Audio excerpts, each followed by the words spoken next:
선하시고 고마우신 하나님, 주님의 은혜를 감사합니다. 지난 3일 동안도 주의 은혜로 저희들을 세상에서 바쁜 가운데서도 저희들을 지켜주시고 이 시간 주의 전으로 인도하여 주시니 감사합니다. 이 시간 주님 앞에 수요 기도회로 모였을 때 하나님의 성령이 임재하여 주셔서 저희들의 마음에 함께하여 주셔서 이 시간에 주님께서 역사하는 귀한 시간 되게 하여 주시옵소서. 저희들이 세상에 살면서도 또한 잘못된 삶과 옳지 못하는 아버지 일로 인하여 하나님 누구에게도 마음을 상하게 해놓은 것이 있었다면 용서해 주시옵시고 이 시간을 통하여 하나님 저희들이 주님 앞에 회개하며 다시금 일어설 수 있는 귀한 믿음을 허락하여 주시옵기만을 간절히 바라고 합니다. 특별히 이 시간에도 아버지 우리 박준 목사님의 말씀을 전하실 때 하나님께서 함께하여 주시옵소서. 주의 능력과 권능을 임하게 하여 주셔서 그 말씀이 우리 마음 안에 새겨지게 하시고 그 말씀으로 인하여 우리는 더욱 힘을 얻어 주의 뜻대로 살기에 부족함이 없도록 도와주시옵소서. 아직까지 주의 전에 도착하지 못한 성도들도 있습니다. 저들이 어서 속히 이 성전을 향하여 달려올 수 있도록 도와주시옵소서. 예수님 이름으로 감사하며 기도드리옵나이다. 아멘. 자, 오늘 우리에게 주신 하나님 말씀입니다. 에베소서 5장 15절부터 21절까지 말씀이죠. 여러분과 제가 한 절씩 나누어서 교독하시고 마지막 절은 다 같이 읽도록 하겠습니다. 그런즉 너희가 어떻게 행할지를 자세히 주의하여 지혜 없는 자 같이 하지 말고 오직 지혜 있는 자 같이 하여 세월을 아끼라 때가 악하니라. 그러므로 어리석은 자가 되지 말고 오직 주의 뜻이 무엇인가 이해하라. 절제하지 말라. 이는 방탕한 것이니 오직 성령으로 충만함을 받으라. 시와 찬송과 신령한 노래들로 서로 화답하며 너희의 마음으로 주께 노래하며 찬송하며 범사에 우리 주 예수 그리스도의 이름으로 항상 아버지 하나님께 감사하며 그리스도를 경외함으로 피차 복종하라. 아멘. 자, 오늘 본문의 핵심 말씀은 에베소서 5장 18절 말씀입니다. 우리 다 같이 큰 소리로 한 목소리로 읽도록 하겠습니다. 시작. 술 취하지 말라. 이는 방탕한 것이니 오직 성령으로 충만함을 받으라. 아멘. 자, 여기서 술 취하지 말라는 말씀은 단순히 술을 먹지 말라 이런 뜻이 아닙니다. 본문에서 술은 세상을 의미하고 또 성령은 하나님 나라의 영, 곧 하나님의 거룩한 영을 의미하지요. 즉 술 취하지 말고 성령으로 충만함을 받으라고 말씀하신 것은 바로 우리 그리스도인들이 세상 가운데 살면서도 세상의 것에 취해서 세상의 것을 쫓아가는 인생이 아니라 언제나 하나님의 거룩함으로 옷을 입고 성령으로 충만한 삶을 살아라 이런 뜻으로 하신 말씀입니다. 자, 사도 바울은 왜 우리에게 술에 취하지 말고 성령으로 충만함을 받으라 이렇게 권고하고 있을까요, 여러분? 그것은 바로 16절 말씀에 언급된 대로 세상의 때가 악하기 때문입니다. 여러분, 이 세상은 공중 권세 잡은 악한 사탄의 세력에 지배당하는 그런 세상입니다. 그렇기 때문에 세상의 영에 속한 사람은 늘 사탄이 만들어 놓은 어지러운 그런 삶에 취하기 마련이죠. 이 세상의 악한 영은 항상 우리 그리스도인들이 세상의 볼거리 그리고 먹거리 또 여러 가지 흥미 요소에 취해서 세상을 따라 살아가다가 결국 영원히 죽음에 이르는 삶으로 끝나기를 바라고 있다는 겁니다. 사탄의 영이 우리를 그렇게 몰아간다는 거예요. 그래서 우리가 세상을 따라 살아갈 때의 마지막의 끝은 바로 지옥불에 떨어지는 것뿐이 안 된다는 것이죠. 그러나 우리 그리스도인들의 삶은 여기서 끝이 아닙니다. 그리스도인은 바로 예수 그리스도를 따르는 사람들을 의미하죠. 어떤 사람들? 하나님의 사람들을 의미합니다. 그렇기 때문에 세상 사람들과 구별된 삶을 살아가야 된다는 것이죠. 그것이 하나님의 뜻이고 바로 우리의 사명이라는 것입니다. 여러분, 우리는 이것을 아는데도 불구하고 세상에서 보기 좋고 또 듣기 좋고 행하기 좋은 대로 살아갈 때가 참 많이 있지요. 이번 한 번만 이렇게 조금 넘어가야지 뭐 어때? 이번 한 번인데 뭐 라고 생각하다가 어떻게 되죠? 우리의 삶이 어둠 속에 갇혀버리는 그런 인생이 된다는 것입니다. 그래서 사도 바울은 본문 15절 말씀 보세요. 본문 15절 말씀에서 빛의 자녀와 같이 하나님의 뜻 가운데 잘 살기 위해서는 행동 하나하나마다 자세히 주의하여 지혜 있는 사람처럼 행하라고 권면하고 있습니다.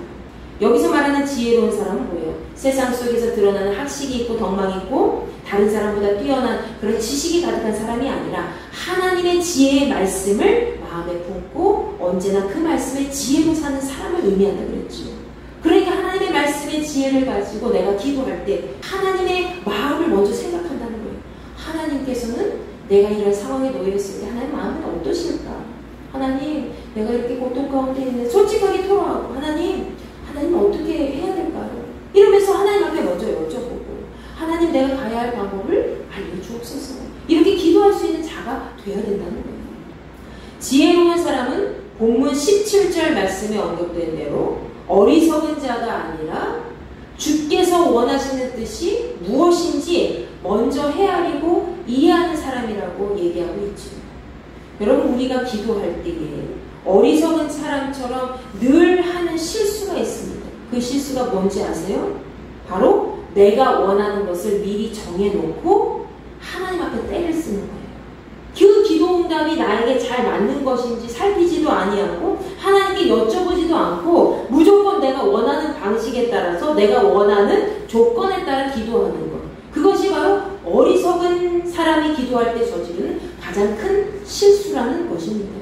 하나님 이렇게 옮겨주세요. 저렇게 옮겨주세요. 아닌 것 같아요. 하나님 이렇게 해주세요. 이렇게 기도하는 것은 어리석은 사람의 기도다 라고 얘기하는 거죠. 여러분, 우리는 언제나 주님의 뜻을 먼저 간구할 수 있어야 됩니다. 그리고 그 다음에 내가 원하는 것을 하나님 앞에 간절히 말씀드리고 하나님의 말씀에 따라서 말씀의 지혜를 가지고 기도할 수 있는 자가 되어야 된다는 것이죠. 주님의 뜻이 무엇인가? 내가 이러한 환경 속에 있어요. 이런 상황 속에 놓여 있어요. 그렇다면 하나님, 내가 지금 고통 속에 있습니다. 내가 슬픔 가운데 있습니다. 하나님, 이런 일이 있었습니다. 하나님, 앞으로 내가 어떻게 해야 됩니까? 라고 먼저 여쭤보고 그 다음에 하나님께서 임하시는 그런 성령의 임재가 가득한 그런 기도를 통해서 내게 임하시는 말씀이 있습니다. 그 말씀 어디를 통해서 발견할 수 있어요? 하나님 말씀을 통해서 발견할 수 있다는 거예요. 문득문득 떠오르는 말씀이 있어요. 그러할 때에 그것이 정말 주님께서 주님의 뜻에 합당하다면 어떻게 되는지 아세요? 나의 인간적인 요구를 벗어나서 하나님 마음에 합한 기도가 되어서 바로 응답이 되는 거예요. 바로 응답받는 기도는 하나님 말씀의 지혜가 들어와서 그 말씀대로 기도하는 사람의 기도가 바로 응답이 되는 거예요. 우리가 그 하나님의 깊은 마음을 한다면 하나님의 뜻에 합의한 그런 기도를 통해서 그 지혜 있는 기도를 통해서 하나님 말씀에 따라 그 기도 응답이 바로 이루어지고 내가 그 길을 갔을 때 사실은 눈에 띄게 크게 변화되는 건 없어도 내 마음의 기쁨과 감사가 넘치고 은혜가 넘치고 성령 충만한 사람으로 계속 끝까지 승리하며 나아갈 수 있다는 사실을 여러분 믿고 나아가시기 바랍니다. 오늘 기도할 때 여러분이 먼저 성령으로 충만해지셔서 주께서 원하시는 뜻대로 기도하시고 응답받기를 바랍니다. 여러분, 사도 바울은 우리가 세상 속에서 부정한 행위를 버리고 성령 충만한 삶으로 나아가기 위해서는 본문 19절부터 21절까지의 그 방법을 통해 우리가 그렇게 나아갈 수 있다라고 알려주고 있지요. 자, 그것은 무엇입니까? 바로 항상 시와 찬송과 신령한 노래로 서로 가슴으로 주님께 찬양 올려드리라는 거예요. 첫 번째로는. 두 번째로는 뭡니까? 언제나 모든 일에 예수 그리스도의 이름으로 하나님께 감사하라는 것입니다. 세 번째로는 예수 그리스도를 경외하는 마음으로, 두려워하는 마음으로 서로 순종하는 것입니다. 여기는 피차 복종하라고 얘기하고 있죠. 주님의 마음을 품고 서로 순종하기를 기뻐하라 라는 것입니다. 여러분, 첫 번째로 시와 찬송과 신령한 노래는 바로 하나님께서 우리 영혼에 부어주신 하늘의 노래이며 기도의 소리입니다. 세상적인 노래는 어때요? 세상적인 노래, 신나는 노래, 쿵짝쿵짝 많고 정말 우리의 감성을 자극하고 그런 노래들 많이 있죠? 그 노래들 노래들 우리가 흘러나오는 것을 볼 때마다 우리를 한순간에 매료시키기도 하고 또 단번에 신나게 만들기도 하고 우리의 마음을 감성적으로 아름답게 물들일 때가 많이 있습니다. 그런데 여러분 그 노래 계속 틀어보세요. 그럼 어떻습니까? 나중에 지겨워지죠? 왜 그런지 아세요? 우리 영혼에 지속적인 힘을 제공할 수 없기 때문에 그런 것입니다. 여러분이 아무리 좋아하는 트로트가 있고 발라드가 있고 팝송이 있고 그런 여러 가지 대중가요가 있어도 그 노래 한 곡만을 계속 1년 365일 계속 들을 수 있어요? 지겨워서 못 들어요. 아유 오늘은 저 노래가 싫네? 할 수가 있어요. 왜? 그 순간만큼은 그 감성을 자극하고 나에게 신나는 힘을 제공할 수도 있고 때로는 기뻐할 수 있게 만들고 그 순간만큼은 그렇게 하지만은 그것이 우리 영혼에 부어주는 힘은 없다는 거예요. 우리의 감정만, 육신의 감정만 채워줄 수 있다는 것이죠. 그래서 세상적인 노래들은 어떻습니까? 항상 시대에 따라 유행을 타죠. 세상이 원하는 곡을 계속 만들어내야만 그 노래가 팔리기 때문이죠. 그러나 우리가 부르는 찬송가 어떠세요? 찬양 어떠세요? 그 곡과 가사를 쭉 마음에 새겨보세요. 시대가 변해도 실증나지 않습니다. 여러분 찬송가 계속 들어보세요. 계속 들으면 오히려 내가 하나님과 더 가까워지는 것 같고 힘이 나요. 왜? 찬송에는 우리 영혼에 힘을 주는 그런 하나님의 능력이 담겨져 있거든요. 아멘. 그리스도인들을 위해서 주님을 찬양하는 마음으로 그 곡조 하나하나를 쓴 사람의 그 마음이 담겨져 있고 기도하는 마음으로 그 가사를 썼기 때문에 우리를 위한 모든 것들이 그 안에 담겨져 있기 때문에 내가 그 찬송을 부를 때, 그 찬양을 부를 때에 내 몸에서는 뭔가 새 힘이 드는 그런 하나님의 능력을 발견할 수 있다는 거죠. 여러분 그래서 우리는 항상 하나님의 사람들로서 하늘의 찬양과 기도 소리로 나아가야 될 것입니다. 그것이 바로 우리 영혼이 끝까지 힘차게 갈 수 있는 방법이라는 것이죠. 이뿐만이 아니죠. 두 번째로는 주님께 찬양할 수 있고 기도할 수 있는 사람은 예수 그리스도의 이름으로 그분의 능력을 품고 하나님 아버지께 감사의 마음을 전하는 사람이라는 겁니다. 하나님 아버지께서 예수 그리스도를 통해서 죄인이었던 우리를 의인으로 삼아주셨어요. 하나님의 자녀로 삼아주셨습니다. 우리의 삶을 구원으로 이끌어주셨다는 그 사실이 변함이 없는 진리라는 것이죠. 그 진리 앞에서 그리스도인들은 언제나 자신의 삶 속에서 감사를 고백할 수 있어야 된다는 것입니다. 자, 세 번째로는 날마다 주 앞에서 감사할 수 있는 사람은 예수 그리스도를 항상 경외하는 마음으로 두려워하는 마음으로 사람과 사람 사이에서도 늘 예수님의 마음을 품고 순종할 수 있어야 된다는 소리예요. 서로가 서로를 권사님과 권사님이, 장로님과 집사님이, 집사님과 권사님이, 목사님과 장로님이 서로 한 마음 한 뜻으로 주님께 하듯이 서로 존중하면서 그를 위해 함께 기도하고 서로 순종할 수 있는 사이가 되어야 된다는 것이죠. 그것이 바로 하나님이 기뻐하시는 그런 삶의 방법이라는 겁니다. 성령 충만함으로 나아갈 수 있는 그런 방법이라는 거예요. 그 사람이 바로 모든 일을 주께 하듯 하는 믿음의 사람이 된다는 것입니다. 여러분 오늘 말씀을 통해서 여러분은 얼마나 성령의 사람인가 한번 자신을 돌아보시기 바랍니다. 나는 얼마나 성령의 사람인가? 나는 지금까지 얼마나 성령으로 취해 있었는가? 내가 세상적으로 취해 있었다면 내가 성령의 충만함보다 세상적인 것에 취해서 세상적인 가치 기준을 따라서 내 뜻대로 살아왔다면 아버지 하나님의 뜻이 아니라 예수 그리스도의 뜻이 아니라 성령께서 인도하신 뜻이 아니라 내 마음대로 내 육신이 원하는 대로 살아왔다면 이제 오늘 말씀을 통해서 다시 한번 마음에 새기시기 바랍니다.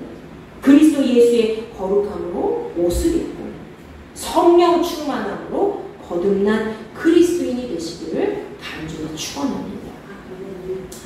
우리에게 임하신 성령의 역사는 반드시 이 교회와 이 지역과 이 세계와 이 사회와 우리 대한민국과 모든 사람들을 하나님의 말씀 안에서 성령으로 거듭난 그런 모든 세계로 변화시켜 주실 줄 믿습니다. 여러분이 오늘 이렇게 하나님의 마음을 품고 기도하기 전에 이 찬양을 마음에 품고 찬양하시며 나아가셨으면 좋겠어요. 하늘의 문을 열어주세요. 하나님 나에게 하늘의 문을 열어주셔서 주님을 향한 이 노래가 끊이지 않고 세상을 향해서 나아갈 수 있게 도와주시옵소서. 내가 하나님 앞에 나아갈 때 사실은 육신의 눈이 너무나도 어두워서 하나님을 기쁘시게 하지 못했다면 이제는 영적으로 깨어서 내 육신에 있는 그런 어두움까지도 정말 영적으로 누르고 이길 수 있는 삶으로 나아갈 수 있도록 인도하여 주시옵소서. 하늘을 향한 기도의 향기가 날마다 하나님 앞에 거룩하게 올려지기를 원합니다. 하나님, 오늘 우리의 찬양을 기쁘게 받아주시고 우리의 기도를 올려드리오니 하나님 흠양하여 주시옵소서.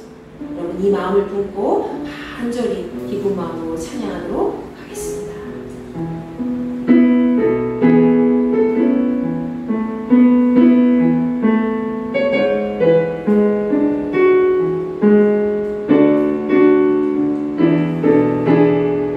하늘의 문을 여소서, 하늘의 문을 여소서, 이곳을 주목하소서. 주를 향한 노래가 꺼지지 않으니 하늘을 열고 보소서. 이곳에 임재하소서. 주님을 기다립니다. 기도의 향기가 하늘에 나으니 주여 임재하여 주소서. 이곳에 오소서. 이곳에 앉으소서.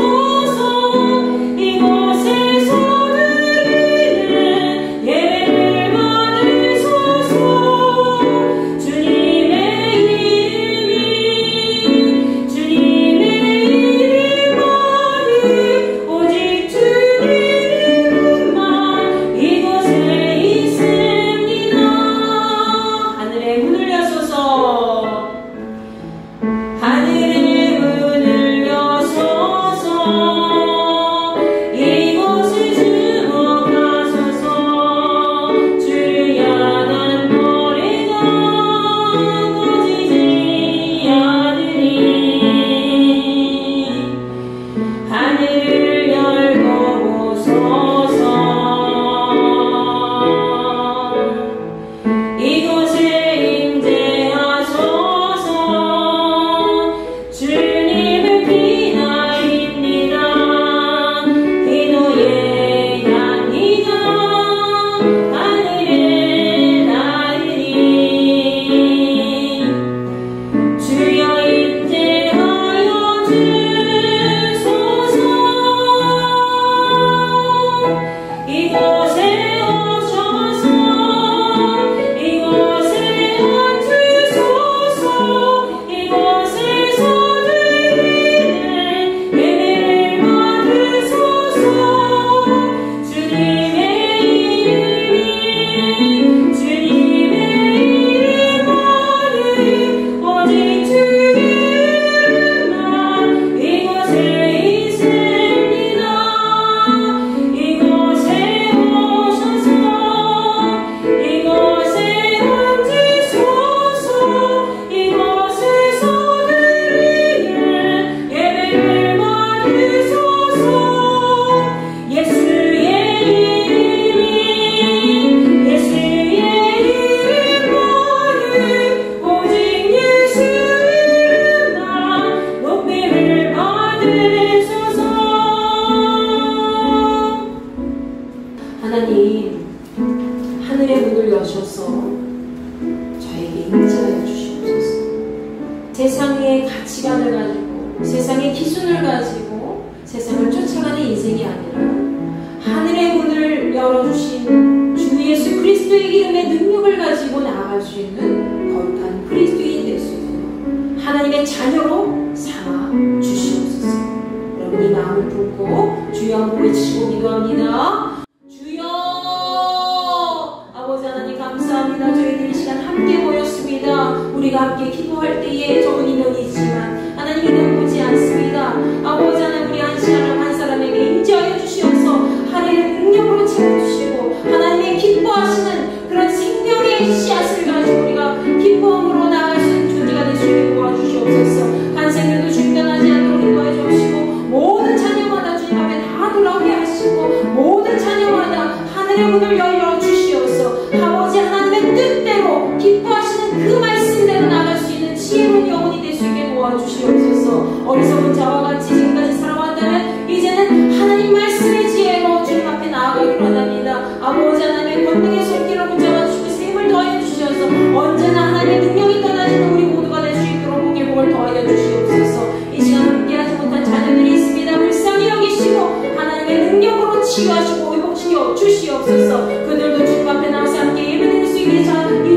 없이고 오직 아버지 하나님의 말씀의 능력으로 다시 한번 주님 앞에 한 걸음 한 걸음 기쁨으로 나아갈 수 있도록 도와주시옵소서. 믿음으로 한 걸음 한 걸음 기쁨으로 승리하며 갈 수 있는 우리 모두가 될 수 있게 도와주시옵소서. 하늘의 문을 열어주실 줄로 믿습니다. 이 시간 저희들에게 인자하여 주시옵소서. 하늘의 문을 여시사 성령의 충만함을 입어 거듭난 그리스도인으로 날마다 승리하며 주님의 기쁨이 될 수 있도록 인도하여 주옵소서. 세상을 이길 수 있기를 원합니다. 세상의 가치 기준대로 살아가는 것이 아니라 하나님의 뜻 안에 거하기를 원하오니 아버지 하나님의 시험 능력의 손으로 임재하여 주시옵소서. 하나님의 시험 함께하여 주실 줄로 믿습니다. 번능의 손으로 붙잡아주시고 샘을 더해 주시고 오직 아버지 하나님의 능력의 말씀으로 다시금 힘을 내서 날마다 치유함과 회복의 역사를 경험할 수 있도록 은혜를 더하여 주시옵소서. 아버지 감사합니다.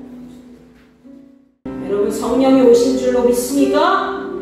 아멘. 성령이 오신 줄로 강하게 사모하는 마음으로 믿어야 주께서 우리에게 더 큰 능력과 힘으로 역사하여 주시는 줄 믿으시기 바랍니다. 오늘 이 시간 이 마지막 곡 찬양하시며 기도하실 때에 여러분 그동안 세상 가운데서 내가 나를 주인으로 삼아서 그렇게 살아왔다면 이제는 주님의 뜻이 무엇인지 먼저 간구하게 하시고 주님을 내가 주인으로 삼아서 내 삶에 진짜 주인이 되시는 주님만 온전히 바라보며 아버지 하나님의 뜻대로 하늘의 영광을 위해서 주 예수 그리스도의 능력으로 성령의 보호하심과 동행하심으로 세상을 이길 수 있도록 나와 함께하여 주시옵소서.